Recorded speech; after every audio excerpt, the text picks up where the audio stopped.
Hello engineer. So guys, column के कुछ important कोडल provision समझते हैं 1 मिनट के अंदर। जी हाँ गाइस, मिनिमम बार रेक्टेंगुलर कॉलम में 4 दिया जाता है और सर्कुलर कॉलम में 6 बार दिया जाता है। जब भी हम लोग स्पाइरल रेनफोर्समेंट की बात करते हैं तो हम सर्कुलर कॉलम ही बनाते हैं।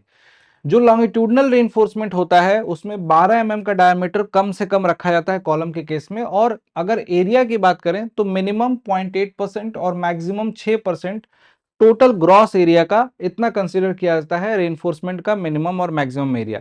अगर आपसे पूछा जाए लैपिंग के केस में, तो लैपिंग के केस में ये 6% वाला क्राइटेरिया घटकर 4% हो जाता है।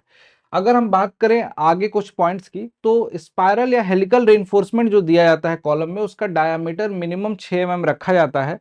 और इसके लिए एक और क्राइटेरिया है जो आपने पढ़ा है, 5 लॉन्गिट्यूडनल मैक्सिमम बाई 4 और 6 इन दोनों क्राइटेरिया में से देखा जाता है कि कौन सी वैल्यू मैक्सिमम है। कम से कम उतना डायमीटर हमें रखना होता है।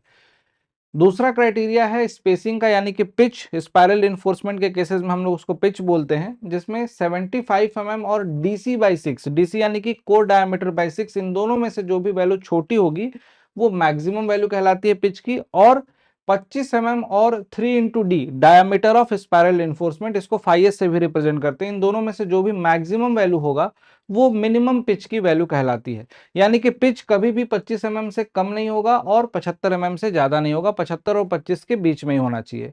पिच के कैलकुलेशन के लिए एक फॉर्मूला आईएस कोड ने और दिया जिसको फॉलो करना चाहिए अगर आप स्पाइरली रेनफोर्स कॉलम बना रहे हो, जिसमें volume of spiral reinforcement upon volume of core, ये जो रेशियो है, इस रेशियो की वैल्यू ग्रेटर और इक्वल टू होती है 0.36 एफ सी के अपॉन एफ वाई ब्रैकेट में ए जी अपॉन ए सी -1, जहां पे ए जी आपका ग्रॉस एरिया होता है और ए सी आपका कोर एरिया होता है। आई होप ये सारी चीजें आपको रिकॉल हो गई होंगी। एग्जामिनेशन में कईयों बार यहाँ से क्वेश्चन पूछे गए हैं। इसी तरीके की इंपॉर्टेंट वीडियो के लिए चैनल को सब्सक्राइब करें, वीडियो को लाइक करें।